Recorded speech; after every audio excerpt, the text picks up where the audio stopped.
Bwana asifiwe. Haleluya. Wamama peke yenu, haleluya. Wamama peke yenu, Bwana asifiwe. Vijana wote, haleluya. Vijana wote, Bwana asifiwe. Wanaume inueni mkono, haleluya. Wanaume, Bwana asifiwe. Sisi zote inua mkono wako, haleluya. Bwana asifiwe. Msalimu aliye karibu nawe, hata kama umujui, mwambie umuogope, mwambie Yesu anakupenda. Ukiona alikuja kwa mkutano, usimuogope, yeye amekuja akitangaza amani. Haleluya. Hebu angalia uso wake, ana dalili ya amani, unaona ni kama anakuelewa.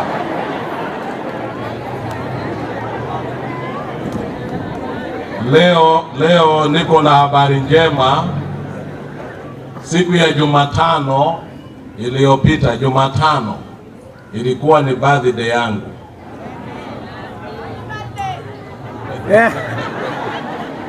Na Bwana amenipa neema, nimefikisha miaka 59. Na mke wangu amenisurprise kuniambia ameweka keki imeandikwa happy birthday akishangilia. Nikamwambia endelea kuiweka. Nitaikata mpaka tuikate. Watoto wamejaribu kutuma picha kutoka Marekani wakishangilia. Na hiyo peke yake inanipa nguvu ya kusonga mbele. Amina. Nimeshukuru kuona, hata kama sikutumwa kusema, nimeshukuru kuona mke wa mgeni wetu mchungaji Mbwana.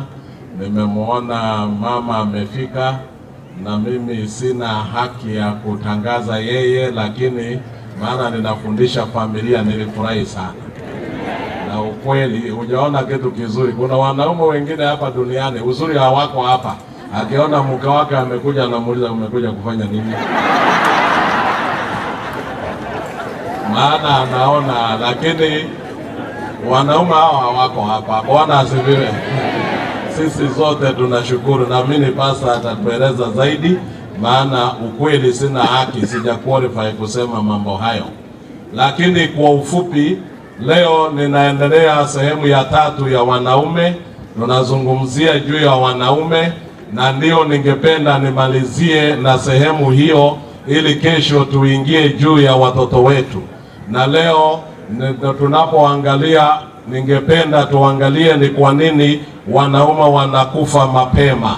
Na kabla sijaingia sehemu hiyo, nataka nikupatie hatua 3 za maisha ya mwanaume ama ya mwanadamu, ambaye mwanaume ndiye kichwa cha nyumba.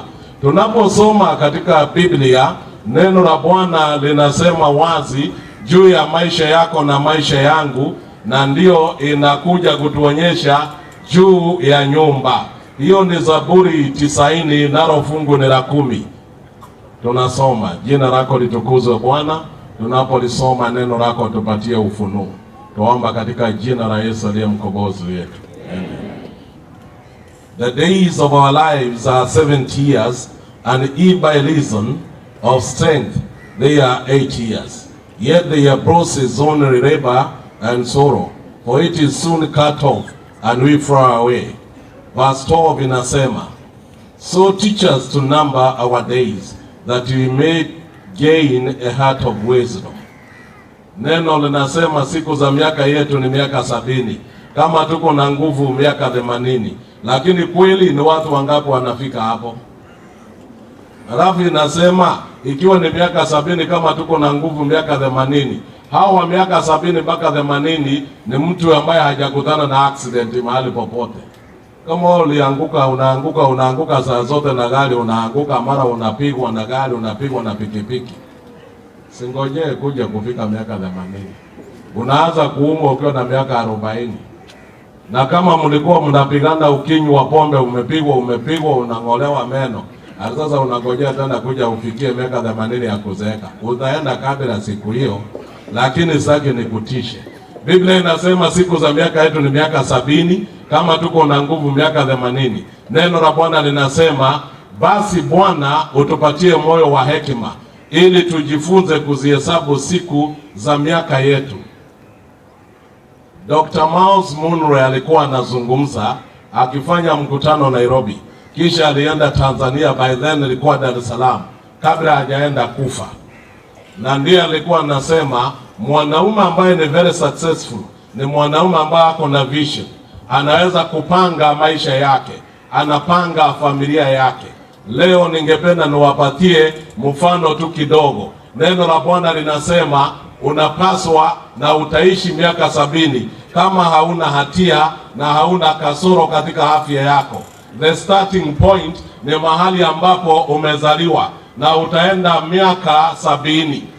Una safari ya miaka 70. And let me tell you, ukiwa hapa unapaswa kuangalia your destination. Ujue umeanzia hapa and your destination is 70 years. Kama utakuwa na nguvu, elewa mapema utafika 80, lakini utafika 70 ukiwa na nguvu ndio utafika 80, na utakuwa ni taabu na ubatili na matatizo. Watu wakifika miaka 80 ukweli mtupu, hata 70 ukienda kwa embassy ya Marekani kuomba visa unapewa. Maana hakuna mahali utanyimwa visa, kwa sababu hakuna mahali utaenda uwe tisho. Haupo.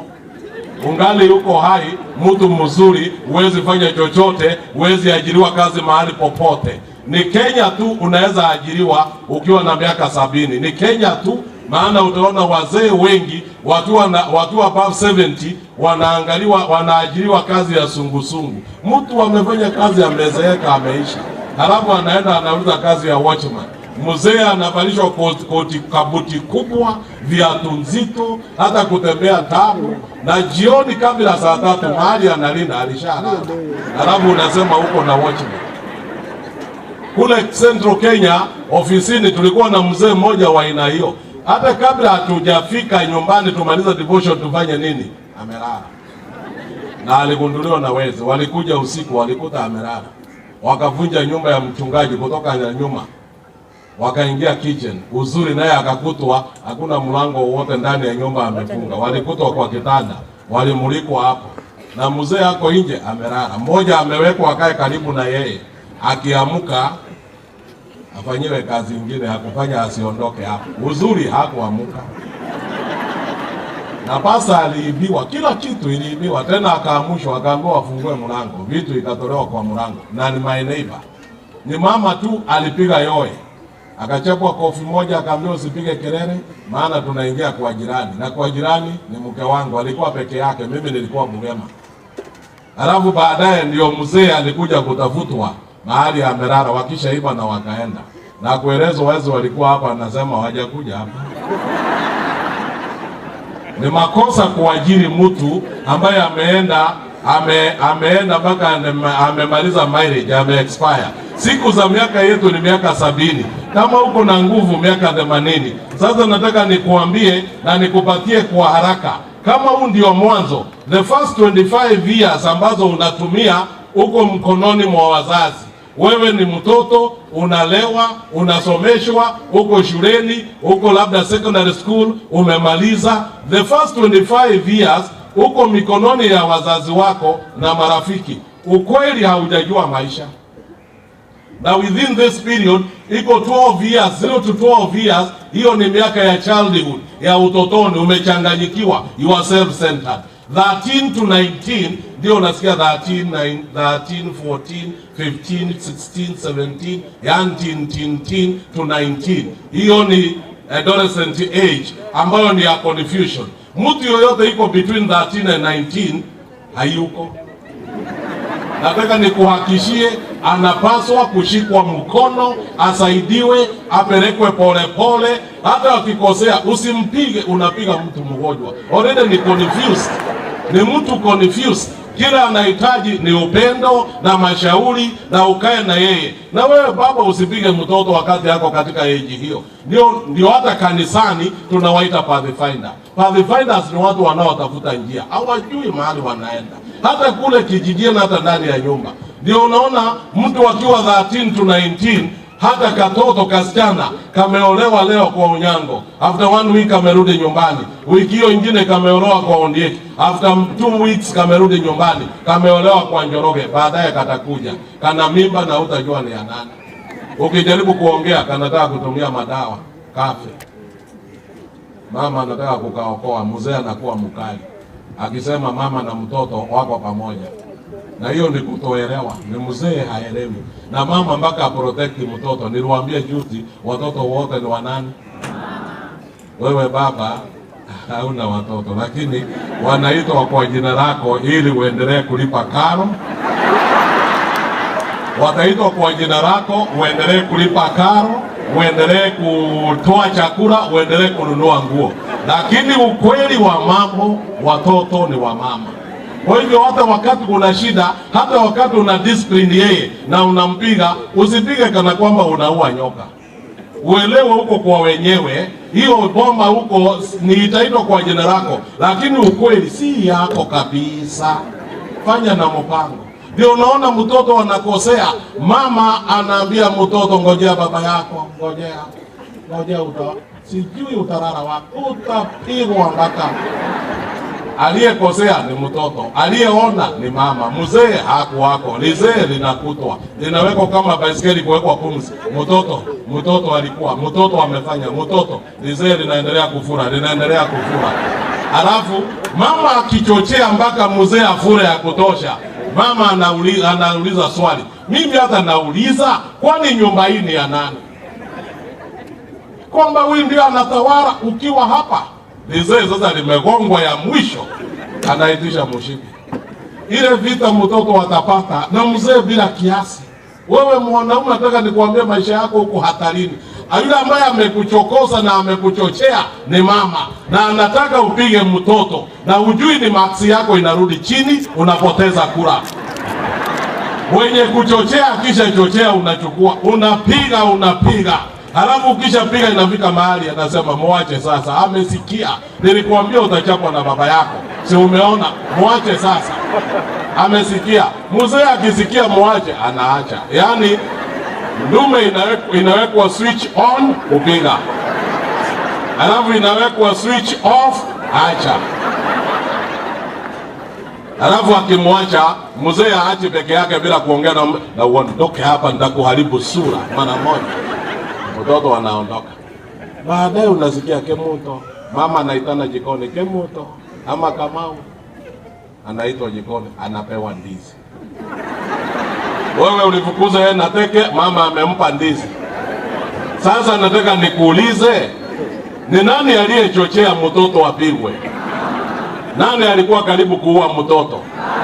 Nani mwokozi? Mama ndio mchochezi na yeye ndio mwokozi. Lakini baba anabaki muuaji, full stop. Na mama anatokea amepeana ndizi, urafiki unaendelea. Ngoja mzee. Ndio nataka nikuambie, the first 25 years ambayo imeenda hiyo shughuli mpaka 25 years, hiki kipindi ambao kimechanganyikana, the 25 years, mtu yuko mikononi mwa wazazi wake, uko shule, uko wapi. Then from there, unaenda 25 years again. Hii ni kipindi cha kutafuta mchumba na kuoa na kuolewa. Watu wengi huoa from 24 wanaume, na kina dada wanaolewa from 22 kuendelea. Na ndio unakuta after 25 years of marriage, 25 years katika dunia, ndio unaingia kipindi cha kuoa. Unaenda 25 years of marriage. Na ukienda 25, hapa umeoa na ndio wakati wa kuzaa, kulea na kuendelea. Ndio hapa unachochewa, unapiga, unafanya nini kipindi hicho. Mwanaume, nataka nikuambie, wewe ndiye kichwa. Miaka hii 25 tangu ulipooa, mnaenda 25 years, wewe ndiye kichwa. Na hapo ndio unafanya makosa yote ya kufanya uachane na watoto wako. You detach yourself from your family bila wewe kujua. Makosa mengi wanaume tunafanya hapo. Hapo ndio unatawala kama kichwa, ndio unaweza kujumulisha mama na watoto wake, unawaona kama ni watu wengine, unaweka pengo ama unaweka mpaka katikati yako na watoto. Hata kuna wengine wanachochewa na wake zao, chakula kimepikwa, nasikia mama anaambia msichana, na ugawe chakula ya baba yako. Hata kama ni ugali, gawa ugali ya baba yako. Na wewe uko hapo mzee unasikia hivi. Inagawanywa, chakula inagawanywa, mama na watoto yao na mzee yake. Ukinyamaza ukiangalia, wewe uone unaingizwa kwa shimo ukiangalia hivi. Ugali inaweza kugawanywaje ya mzee na mama au msichana anagawa ugali nusu ya baba, nusu ya ugali. Ugali yote kwa jumla ni kama kichwa changu. Nusu ni ya baba, nusu ni ya mama na watoto wake wawili ama watatu. Alafu wewe mzee unafikiri ni kupendwa, unajaziwa mboga kwa bakuli, alafu unakaa kwa ugali hapa unaanzana nayo, unafinya. Muda kidogo kama hivi nimesimama, ugali hakuna. Halafu watu wanashangaa. Kule nje watu wakisema kuna njaa, hata watoto wanajua hii njaa yote uletwa na watu wa aina hii. Kama hii ugali wanakula baba, na wanakula mama na watoto watatu, na hii mzee anakula peke yake. Uone vile mzee mzuri, mzee wa hekima anakula na familia yake bila kugawanyika. Ni baba na mama mnakula pamoja. And let me tell you, after 25 years umetoka mikononi mwa wazazi, umeoa, unaenda 25 years, nataka nikuambie mwanaume, wewe ndio unatawala. Serikali yako iko hapa. Lakini mama, kwa watu wengi ambao kulingana na mila zao, mama yuko hapa chini na watoto wake. Wewe ndio unatafuta mali, wewe ndio unasema, wewe ndio una mipango yote bila kushirikisha mke wako. Nataka nikuambie, mwanaume mwerevu, ukioa tu na wewe ndiye kichwa, chukua mke wako mtawale na yeye, ili muende pamoja. Wanaume wengi unadhani ni wewe ndiye kichwa, vile Biblia inavyosema, na ni ukweli. Lakini hata kichwa kina correspond na shingo, zinafanya pamoja, hata na mwili mzima, hakifanyi peke yake. Na wewe ukikaa hapa mwanaume, mama anakaa hapa na watoto wake, alafu mnaenda for 25 years ukitawala, watoto wanaendelea kuwa wakubwa, serikali yako inashuka pole pole, na watoto wanaendelea kuwa wakubwa. Halafu after 25 years of marriage, wewe mzee uko na miaka ngapi? Kama ulioa ukiwa na 52, ni ukiwa na 25 or 27 or 28, you are above 50. Unaelekea retirement age na utafikia kuretire. Na sasa watoto wanaendelea kuwa wakubwa, wasichana wameanza kuolewa. Maana tangu mmeoana mko na 25 years or 26 or 27, wameenda kwao na wameanza kupata makazi. Na wakati watoto ni wakubwa, nataka nikuhakikishie, serikali ya mama inapata nguvu naturally, biblically, scientifically, biologically. Wacha nikuambie, inapata nguvu hata socially, na yako inaisha nguvu, whether you like it or not. Utabaki na mdomo kali peke yake. Serikali yako inarudi chini, watoto wanaanza kuwa wakubwa na wameolewa na wanaanza kukaa kwao, na wewe unaelekea kustaafu. Wakati wa kustaafu, serikali ya mzee haiteremuki, inaanguka puru. Umestaafu, maana hutastaafu kuanzia Januari mpaka Disemba, unastaafu wakati moja na unapata barua umestaafu, unakuja nyumbani. Serikali ya mama iko juu. And let me tell you, whether you like it or not, after 25 years of marriage and your retirement, serikali ya mama inatawala. Ulipokuwa unatawala, mama angeenda mahali, alikuwa anaomba ruhusa. Fedha angetaka, alikuwa akiomba ruhusa. Ungeweza kumpa ruhusa ama umunyime. Lakini sasa serikali imeanguka. Hakuna mtawala ukaa kwa madaraka siku nyingi bila kustaafu. Kama mzee utastaafu, whether you like it or not, utastaafu. Na wazee wengi wanastaafishwa kwa lazima bila kutaka, na wanahang on kwa madaraka wakati hakuna, unateremuka. Mama ana take over. Kule alikuwa anaenda safari, anakuomba ruhusa, haombi tena, maana yeye ndiye anatawala. nakuja na kuambia kesho kutwa tumepanga kwenda huko Voi. Binti yule wetu alipewa mtoto na kuna wamama wananipeleka. Tutaenda kesho kutwa. Siku ile wamepanga hukuulizwa. Kwenda yenyewe hujaulizwa. Hii unapewa ripoti ili ujue wewe ndio huko Jute, unabaki nyumbani. Hapo hakuna ruhusa, unaulizwa. Serikali yako iliisha bila wewe kujua, na ndio unaachwa unarudi chini. And let me tell you, mama anatawala miaka 25. Miaka 25 ya kwanza mukitawala mumalize, hiyo ndio inaitwa the silver. Yaani kama Bwana amewabariki mukamaliza 25 years of marriage, hiyo ni silver. Halafu mama ana take over, ndio munanda 25 years munafika Jubilee. Wanaume wengi hapa hawajafika Jubilee. Hata mimi naelekea hapo. Silver tulimaliza. Na ukiwa mmeanza hiyo utawala wa Jubilee, mama ndio mtawala. Ndio unaona hata sasa hivi tukimaliza naweza tangazo hapa na pasta, wazee wote mubaki nyuma. Baada ya mkutano pasta Mbwana mgeni wetu akimaliza kuhubiri, wazee wote muje hapa. Naona mzee hapo akiamuka anataka kuondoka, aje hapa. Mzee mama na mzee unaenda wapi? Nasema tuliambiwa tubaki. Ubaki namna gani saa kama twende? Kama mzee akiambiwa unaona kanashika barabara na anatumana anasema enda uambie pasta mama amesema nipeleke hema. Yaani kutafuta sababu ya kujiokoa. Ameambiwa lazima aende nyumbani. Wakati unatawaliwa, wacha nikuambie, na wazee wengi hapa mtakubali, wakati mama ndiye anatawala, ukweli mtupu, wewe utafuata whether you like it or not, utafuata. Afadhali hapa kuna joto. Kama niko kwetu bara, mzee akiwa 65 akielekea, hiyo ni baada ya the 25. Nataka nikuambie, ikifika jioni lazima aende nyumbani mapema kabla. Maana mwili haiwezani na ile baridi ya jioni, lazima aende. Na mama anaombea nyumbani haraka. Tena unaondokaje bila sweta? Anaulizwa maswali ile mtoto mdogo huulizwa. Alipokuwa anatawala hapa hakuulizwa maswali, lakini hapa anaulizwa maswali yakifuatana. Unaenda wapi namna hii? Rudi chukua jacket. Hata mimi huambiwa mara nyingine unaondokaje na chukua hii jacket. Nasema kuna joto kuna dhani wewe ni kijana, chukua hii jacket. Na ninatii haraka maana yeye ananitunza na ananitawala. Nilitawala miaka yangu iliisha. Sasa niko chini ya utawala wake.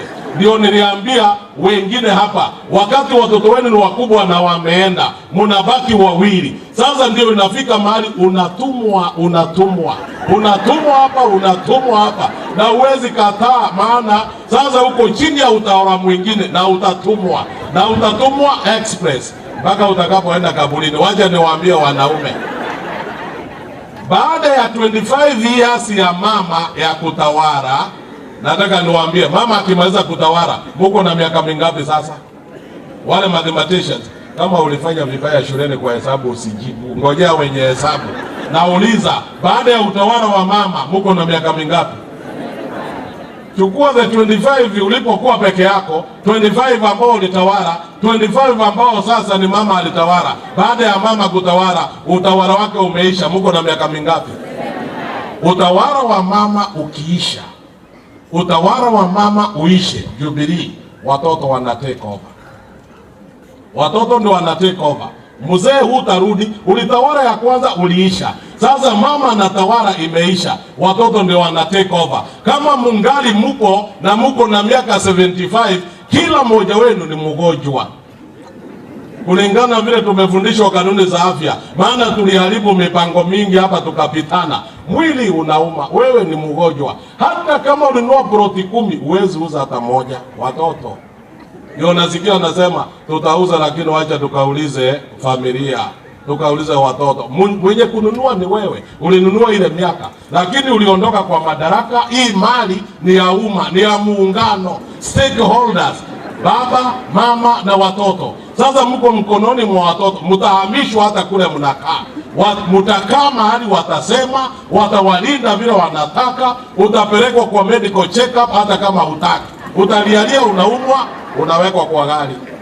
Ama ni wazazi wangapi hatutoi, tunawatoa Murang'a na kuwaleta hapa, kutoa Kisii aletwa hapa, anakuja kutibiwa, na akikaakaa anasema nataka kurudi nyumbani. Unarudisha yeye lakini utalete yeye. Yaani ako chini ya utawala, unakaa chini ya utawala wa watoto wako. Sasa sikia mzee, wakati wewe unatawala, kile kinafanya wazee wengi kufa mapema, unatawala peke yako bila mama.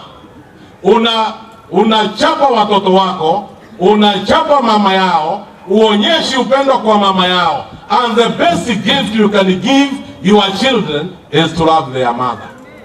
And let me tell you, ukipenda mama yao, watoto wanaona unapenda mama yao. Chukua utawala wako, mutawale na yeye. Wewe ndio kichwa lakini tawala na yeye. Halafu musonge mbele, ona mbali na uwe na vision kama vile Dr. Miles Munroe anasema, ona mbali. Halafu utawala wako utakapoanguka, utawala wa mama ukisimama, naye mama atakuchukua, atakuchagua deputy wake. Hapa ulimfanya your deputy, wewe ndio ulitawala. Yako ikienda chini, ata take over, atakuchagua deputy. Kwa hivyo utakaa kwa madaraka siku zote. Halafu mutaenda pamoja, utawala wa mama utakapoisha, watoto watakapo take over, wata take over mkiwa wote wawili, mkiwa etipa. Maana watoto hawa ni wa mama, wacha nikuhakikishie ni wa mama hawa watoto. Na wanaelewa, na maksi nyingi ziko kwa mama. Na nataka nikuambie, mimi nikiwa mchungaji, nikiwa mwanaume, wewe mwanaume, hata ununulie watoto wako gari, hata uwajengee nyumba za orofa, hata uwafanyie nini, watoto hao ni wa mama. Ni wa mama. Kalilala hapo kwa tumbo miezi 9, wewe ukiwa wapi? Ni wa mama. Biologically kalikula kakashiba kakiwa katika tumbo ya mama. Na ukweli kalipozaliwa kalikaa na mama, kakinyonya, kananyonya, kakiangalia mama, kakicheka. Yani unaangalia the bond na ambayo iko hapo ni ajabu. Hata ulete fitina, ulete kasheshe, uwatenganishe. Hata mama yao mbaya kiasi gani, moja siku ile atafika kuoa, anaenda kutafuta mama yake. Na ukweli hata kama anatafuta baba yake, lakini wewe mwanaume kaa na mpango, la sivyo mambo yako yatakuharibikia mapema na utashangaa. Utaishi lakini utaishi kwa taabu. Kwa nini wanaume wengi wanakufa mapema? Number 1 ni kwa sababu they don't have a place to live. Ukisoma katika Genesis 2 verse 7, Genesis 2 verse 7 and 8, nasema Bwana Mungu alipomuumba huyo mtu, akamweka katika bustani ya Edeni, akamweka makao, alipewa makao ya kuishi. Halafu daktari mmoja anaitwa Dr. Bongla na jina ingine ngumu kutoka Nigeria, ameandika kitabu kinaitwa Why You Should Build Your Own House. Anasema among all the creatures God created, man is the only one who rent a place to live. Kitabu chake nimenunua Dar es Salaam juzi nilipokuwa huko mwezi wa Disemba. Anasema hapo chini, anasema ndege wanaviota, simba wana dens za kukaa, wanyama wote wamejenga nyumba, they are all adults. Lakini mwanadamu peke yake ndiye anakodisha mahali pa kuishi. Halafu anauliza hapo chini, what a shame you drive a big jeep, gari kubwa, unaipaki nje kwa wenyewe. Unaipaki nje. Mahali pa kupaki ni kwa wenyewe, mahali unakaa ni kwa wenyewe. Na Mungu alipokuumba alikupatia makao, dhambi ikakutoa, mpaka leo una makao. Mwanaume wewe ni umekaa hapa na mke wako, halafu kwa sababu uone mbali unaanza kuzaa ile tutoto niliwaambia ambao tunafuatana mfululizo. Unakaa kama hii ngazi, huwezi hata afadhali ngazi imeachana, tuingine tunakaribiana mpaka huwezi kujua nani yako mbele ya mwingine. Na ukijaribu ukosea useme huyu ndiye watatu, ambao unasikia mzazi anagombana, wewe uone kwamba huyu ndiye mkubwa, huyu ndiye ana. Sasa utaonea wapi? Tutoto tulizaliwa kengine Januari, kengine next year February, kengine the other year March. Sasa wote wamepangana hapo.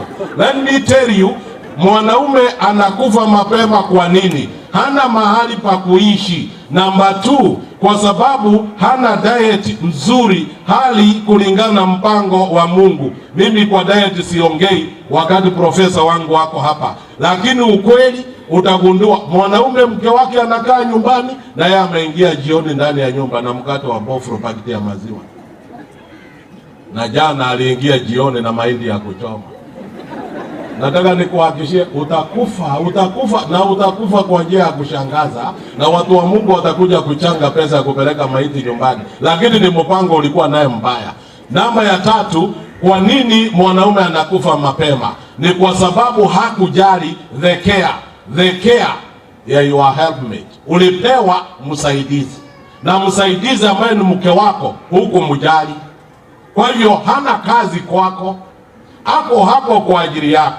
Maneno yake tu akiongea, aongee maneno yake huyo mpenzi wako, aongee tu hata akiwa huko jikoni anaimba wakati anapika. Yaani sauti hiyo ukiwa mezani, utangojea hata kama chakula itakaa another 1 hour, utangoja. Ukiwa mgonjwa na huku ukiwa unaumwa, vidole vyake anaponyosha akusugue dawa, hata kama ni kwa mgongo, si kama daktari ambaye anakutolea ukali. Vidole vyake viorolo. Jamani, wanaume wale mmeshakuwa wagonjwa, hebu jaribu kuwa na flashback uone. Yeye ni wa pekee katika maisha yako, lakini kama hautakuwa na nafasi ya kumtumia your helpmate, let me tell you, Mungu alisema si vyema uwe peke yako. Na hapa umepewa msaidizi ambaye hakusaidii. Sasa faida yako ukiangalia ni nini? Utakufa. Wacha nikwambie, utakufa. Utatafuta msaada kwa mwingine na msaada kwa mwingine, na kulingana na neno la Bwana uko nje ya Biblia na uko nje ya imani, na hapo ndio chanzo cha kuangamia. Jambo la 4, na hiyo ukisoma Genesis 2:18, Bwana alitupatia akiwa msaidizi. Genesis 2:16 ndiye aliyesema akatupatia vyakula, aina ya vyakula ambavyo tunavyokula. Then na hiyo inatokana mwanaume anakufa mapema kwa sababu ya poor diet. Then mwanaume anakufa mapema kwa sababu ya overworking. Unafanya kazi kupita kiasi na huna muda wa kupumzika, na hiyo peke yake inakufanya unaenda spidi. Kuna rafiki yangu mmoja amekuwa mgonjwa, ameshikwa na stroke, na tulipokuwa tunaongea na daktari akasema, na kweli vile alivyokuwa amesaidiwa, naonekana alipo overwork akafikia mahali fulani, halafu familia yake imebreak, mtoto wake amedivorce, yule mwingine naye wameseparate, na msichana amerudi nyumbani. Mambo haya yamejaa kwa kichwa, amebreak. Wewe ndiye kichwa cha nyumba na unapaswa kuishi ukiwa good example. Na sababu hii mwanaume anakufa pia mapema kwa sababu ya kuwa na large family.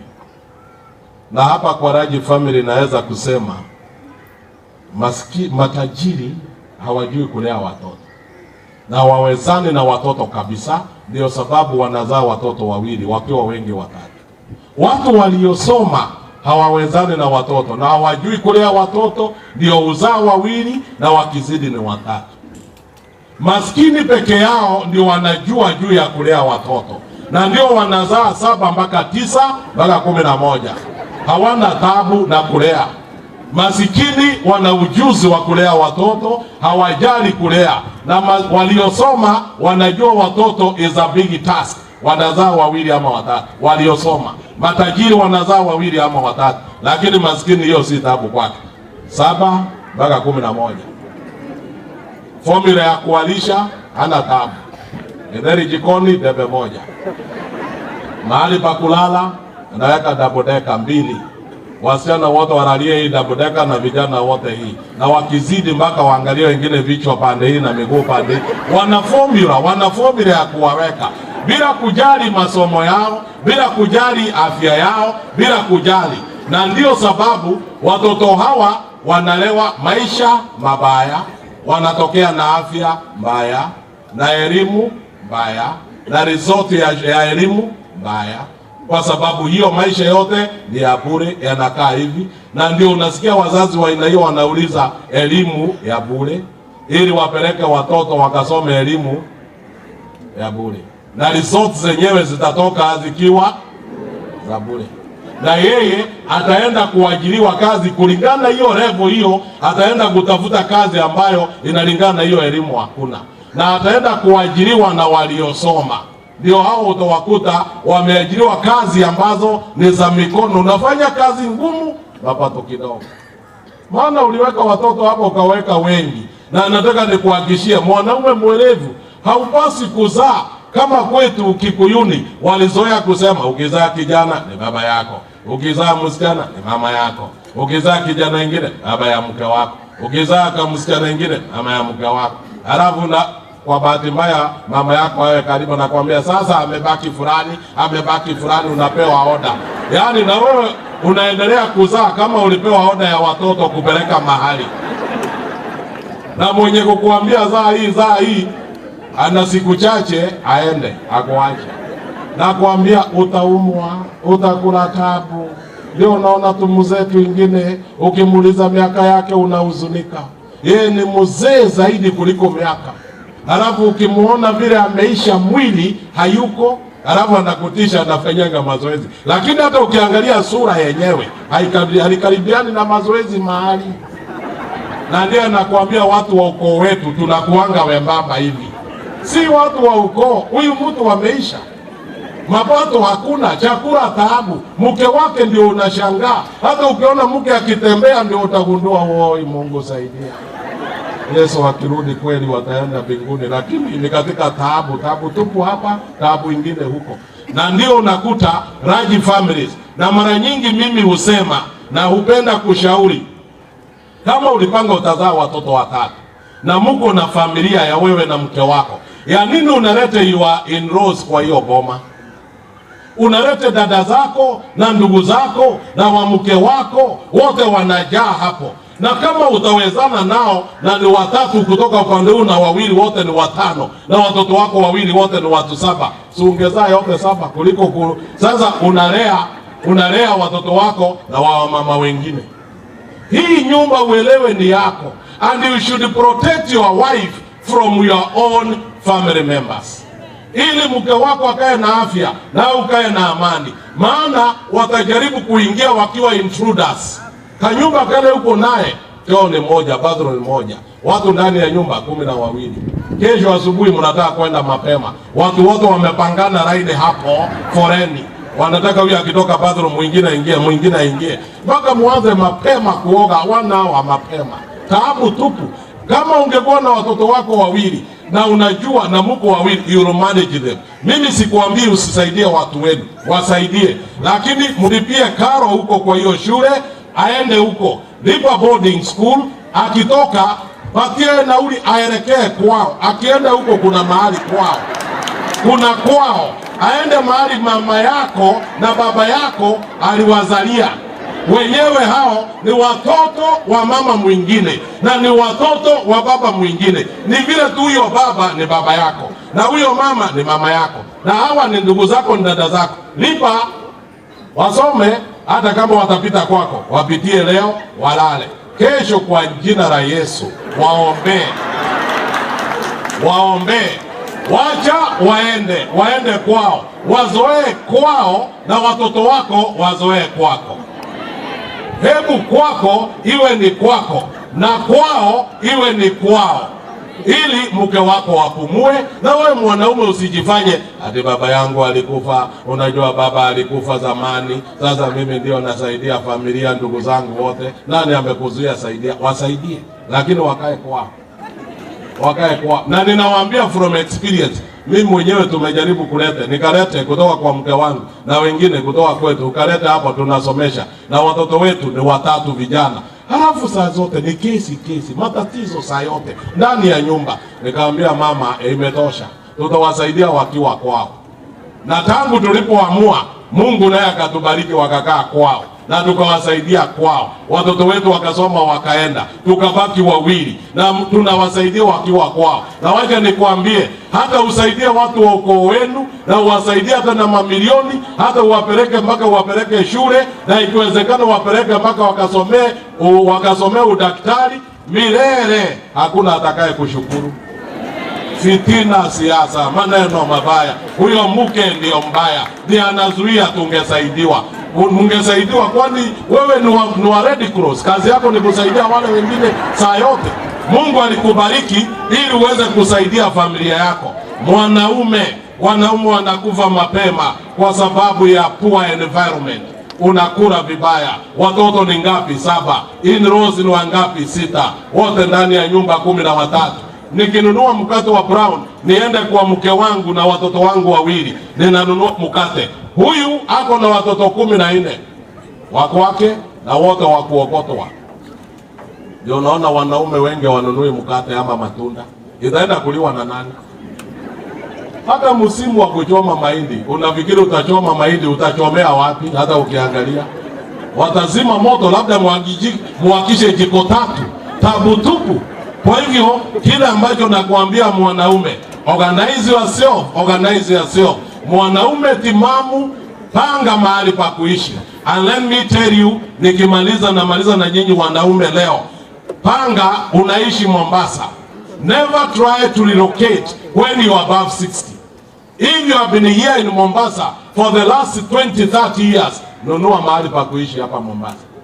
Usije ukakaa Mombasa miaka 30, unahama from west to west.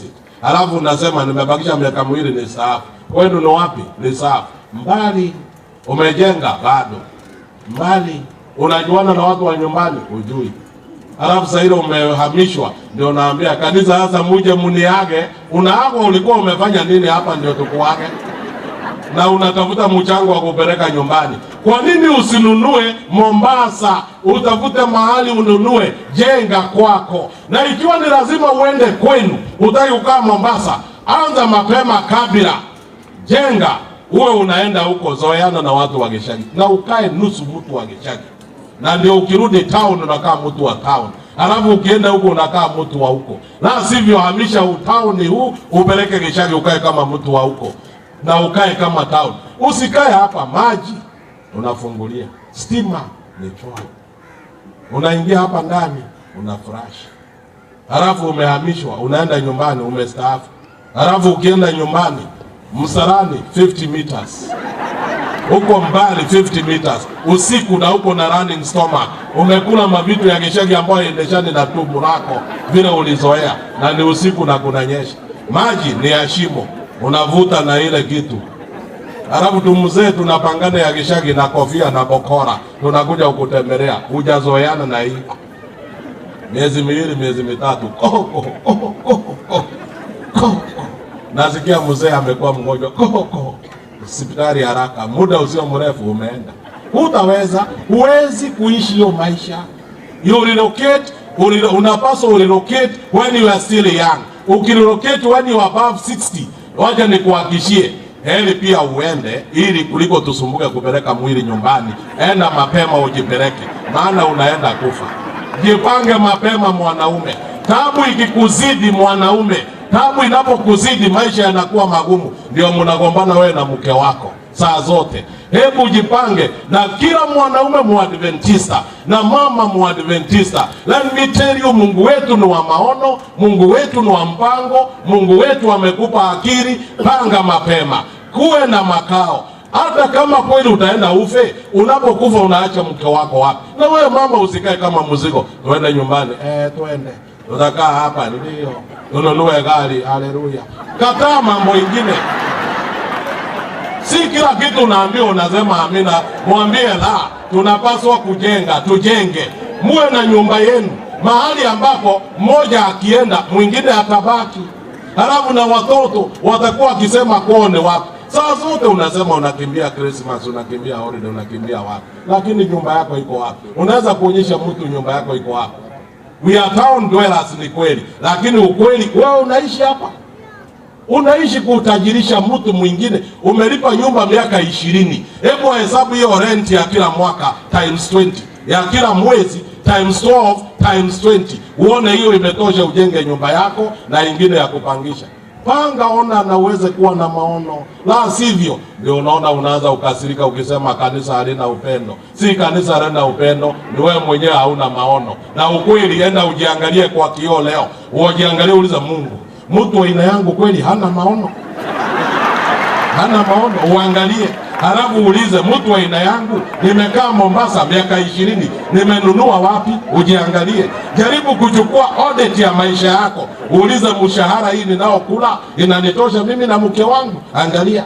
Halafu uulize, nikizeeka nitaenda nyumbani lisafu ama nitaishi Mombasa? Sasa hii wewe ni mzee wa kanisa, tunakufurahia, ngoja ustaafu ndio utashangaa. Utaenda na wazee wa kanisa, tutachagua wengine maana ni wengi, lakini mahali utaenda utashangaa sana. Wacha nikuambie wanaume wote, haleluya. Mungu akubariki mwanaume na uweze kuwa na maono. Ni kwa nini wanaume wanakufa mapema? Mungu akubariki. Na kina mama, Bwana wabariki. Wanaume simameni peke yenu, wanaume tuombe. Wanaume peke yao msimame, tuombe.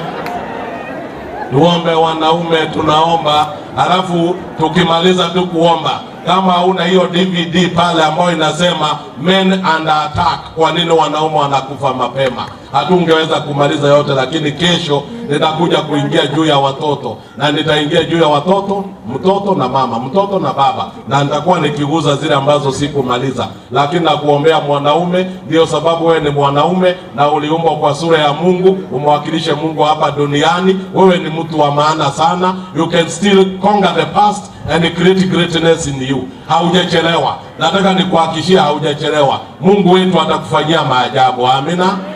Na wewe ni wa maana sana mwanaume. Wacha nikwambie, watoto wako wanakutegemea na hawajui kama kuna mwingine wa ajabu kama wewe.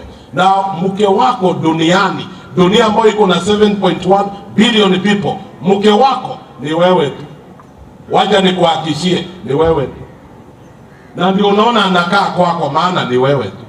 Kama si wewe unachokora yeye mara nyingine kuandikia watu wengine messages huko ukiwaambia unawapenda. Usimharibu mawazo bure. Ni wewe tu. Wewe ni mtu wa maana sana mwanaume. Usikaange hivi hivi. Na usikaa saa yote kwa TV, saa yote mpira. Wewe ni mtu wa ajabu. Wacha nikuambie. Ukigundua ploti hapa ni bei kali, usiogope. Enda mbali. Enda mbali.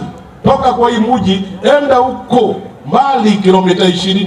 Mahali ploti utaikuta ni 100. Na ukikuta hapo ni 100, songa huko mbele utaikuta ni 50. Na utaanza kulipa by installment. Hii town itakukuta huko. Kuna pasta mmoja yuko hapa, nilienda kutembelea yeye pasta chai huko ndani. Kilomita 26. Na alinunua zamani, amejenga huko. Na nikaona anatumia hii. Si uanze kusema kila mahali ploti ni bei kali, ploti ni bei kali. Na ukishindwa kununua hapa, siuelekee njia ya kurudi kule bara. Uone huko kitamo umefika Mariakani, ingia ndani, si utanunua huko. Usikae tu kukaa hivi. Ndege anajenga kiota na wewe una kitu. Ndege na kako hivi.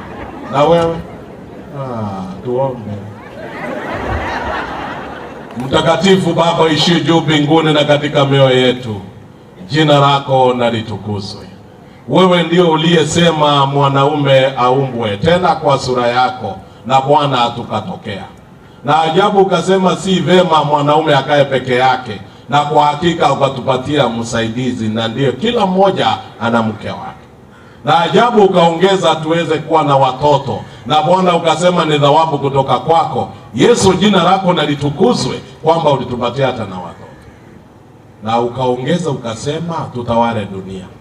Bwana, leo tunasimama wanaume hawa walioko hapa, wapatie nguvu, wabariki na mali za dunia hii, wapatie tumaini la uzima wa milele, waandae kwa ajili ya kurudi kwako Yesu. Na Bwana, nyumba zao ziweze kuwa mbingu ndogo hapa duniani, na kila mwanaume ampende na mtunze mke wake. Kila mwanaume amheshimu na amtunze mtoto wake. Kila mwanaume Bwana uweze kumbariki kwa njia pekee, awe na makao yake mahali ambapo anaita nyumbani, akingoja Yesu urudi mahali utuchukue utupeleke mahali ulienda kutuandalia, ambapo ni nyumbani mbinguni.